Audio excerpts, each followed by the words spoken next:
Hello friends, তোমরা সকলে কেমন আছো? আশা করছি খুব ভালো আছো। আবারও আমি চলে এলাম একটা ছোট্টখাটো মিনি ব্লগ নিয়ে।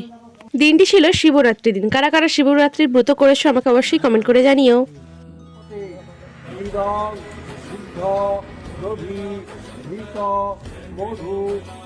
তো জানো তো বন্ধুরা, আমি এই ফার্স্ট শিবরাত্রির ব্রত করলাম। তোমরা কারা কারা প্রথম শিবরাত্রির ব্রত করেছো আমাকে কিন্তু সেটা জানিও।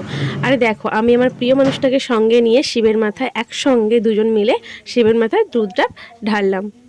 জানো তো বন্ধুরা, আমি যে ওই দিন উপোস রেখেছিলাম, আমার এই প্রিয় মানুষটাও আমার সঙ্গে সঙ্গে উপোস করেছিল।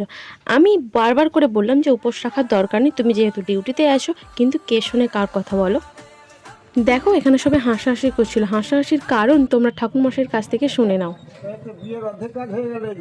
ঠাকুরমশাই বলছেন কি না আমাদের নাকি বিয়ের অর্ধেক কাজ সম্পূর্ণ হয়ে গেল। আসলে এই ঠাকুরমশাই হচ্ছে আমার ছোট্টবেলার টিচার ছিলেন।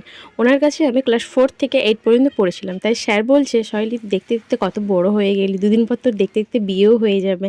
তারপরে স্যারের যে ওয়াইফ ছিলেন দিদুন, ওখানে দিদুন বলছে ছোটোবেলার কথাগুলো বলছিলেন, খুব ছোটোবেলার কথাগুলো খুব মনে পড়ছিল।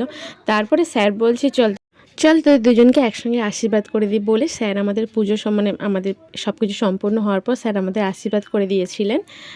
বন্ধুরা, সব থেকে একটা লজ্জার বিষয় হচ্ছে, আমাকে ঠাকুরমশাই যখন জিজ্ঞেস করছেন যে কী নাম বা নাম আর গোত্র কী হবে, আমি জানো তো আমার নিজের নাম আর নিজের গোত্র বলে ফেলেছি। আমি যে যার জন্য ব্রত মানে বারটা করেছি তার নাম বলতেই আমি ভুলে গেছি। অ্যাকচুয়ালি কী বলতো, বার করেছিলাম তো আমার মাথা থেকে বেরিয়ে গেছিল যে ওটা ওর নাম বলতে হবে বলে। তারপর দিদি বলছি, কী রে বোন, তোর লজ্জা করলো না? তুই নিজের নাম বলছিস। কে একবার ওকে বলেই দিল না যে ওটা ওর নাম বলতে হবে বলে।